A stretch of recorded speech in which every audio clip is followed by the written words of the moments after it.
നമസ്കാരം, എല്ലാവർക്കും പ്രവാസി മലയാളിയിലേക്ക് സ്വാഗതം. സൗദി അറേബ്യയിൽ കാലാവസ്ഥാ വ്യതിയാനം ഉണ്ടാകുമെന്ന മുന്നറിയിപ്പാണ് പുറത്തുവരുന്നത്. നാഷണൽ സെന്റർ ഓഫ് മെറ്റീരിയോളജിയുടെ ഏറ്റവും പുതിയ പ്രവചനം അനുസരിച്ചാണ് മുന്നറിയിപ്പ്. വ്യാഴാഴ്ച മുതൽ, അതായത് ഇന്നു മുതൽ 11 വരെ സൗദി അറേബ്യയിലെ മിക്ക പ്രദേശങ്ങളിലും കാലാവസ്ഥാ വ്യതിയാനം ഉണ്ടാകുമെന്നാണ് പ്രതീക്ഷിക്കുന്നത്. ഇത് പ്രകാരം ഒട്ടുമിക്ക ഗവർണറേറ്റുകളിലും ഇടത്തരം മുതൽ കനത്ത ഇടിമിന്നൽ ഉണ്ടാകാനുള്ള സാധ്യതയാണ് പ്രവചിച്ചിരിക്കുന്നത്. ബുറൈദ, ഉനൈസ, അൽറാസ്, അൽഖാസിം മേഖലയിലെ ഒട്ടുമിക്ക ഗവർണറേറ്റുകളിലും ഇടത്തരം മുതൽ കനത്ത ഇടിമിന്നൽ ഉണ്ടാകുമെന്ന് കേന്ദ്രം അതിന്റെ റിപ്പോർട്ടിൽ മുന്നറിയിപ്പ് നൽകിയിട്ടുണ്ട്. ഹായിൽ, ബഖ, അൽ ഗസല, അൽ ഷനൻ എന്നിവയും ഹായിൽ മേഖലയിലെ മിക്ക ഗവർണറേറ്റുകളും ഉൾപ്പെടെ കിഴക്കൻ പ്രവിശ്യയിലെ ഹഫർ, അൽ ബാദൻ, അൽ ഖൈസുമ, അൽ നരിയ, ഖരിയത്ത്, അൽ ഒലയ, കൂടാതെ റിയാദ് മേഖലയിലെ അഫീഫ്, അൽ ദവാദ്നി, ഷഖ്ര, അൽ മജ്മ, അൽ സുൽഫി, അൽ ഖത്ത് എന്നിവിടങ്ങളിലും ഇടിമിന്നലിനൊപ്പം സജീവമായ കാറ്റ്, മണൽക്കാറ്റ്, പേമാരി, ആലിപ്പഴം എന്നിവയും ഉണ്ടാകും.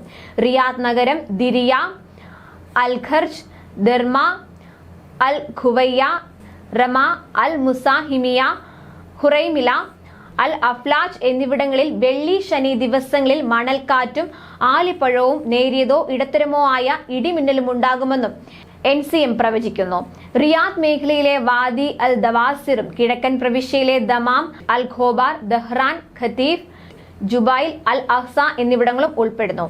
മാത്രമല്ല അസീർ മേഖലയിലെ Abha, Khamis, Mushait, Bisha, Sarat, Ubaida, Ahad, Rufaida, അൽ ഹർജ, തത്ലീത്ത്, അൽ നമസ്, ബൽഖറിൻ, അൽ മജാരിദ, മഹായിൽ, ബാരിഖ്, തനുമ, അൽ റബ്വ, അൽ ഹരിജ, അൽ ബഹ, ബൽ ജുറാഷി, അൽ മന്ദാഖ്, അൽ ഖുറ, അൽ അഖീഖ്, ഖിൽവ, അൽ മഖ്വ, ബാനി ഹസൻ, അൽ ഹജ്ര, അൽ ബാഹ മേഖലയിലെ ഖാമിദ്, അൽ സനാദ്, നജ്റാൻ മേഖലയിലെ നജ്റാൻ, ഹബൂന, ബദർ സൗദ്, ജസാൻ മേഖലയിലെ ജസാൻ, സബ്യ, അബു ആരിഷ്, ബൈഷ്, ഫിഫ, അൽ റൈത്ത്, അൽ ദയേർ, അൽ അർദ, അൽ ഖൗബ, അൽ ഷാഖിഖ്, മക്ക മേഖലയിലെ തായിഫ്, മെയ്സാൻ, അൽ അർദിയാത്ത്, അദം, തുർബ, അൽ ഖുർമ,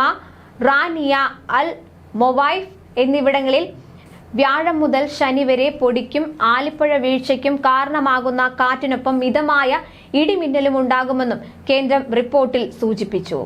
എന്തായാലും പ്രവാസികൾ എല്ലാവരും ഇക്കാര്യം പ്രത്യേകം ശ്രദ്ധിക്കുക. അധികൃതരുടെ നിർദ്ദേശങ്ങൾ കൃത്യമായി പാലിക്കുക.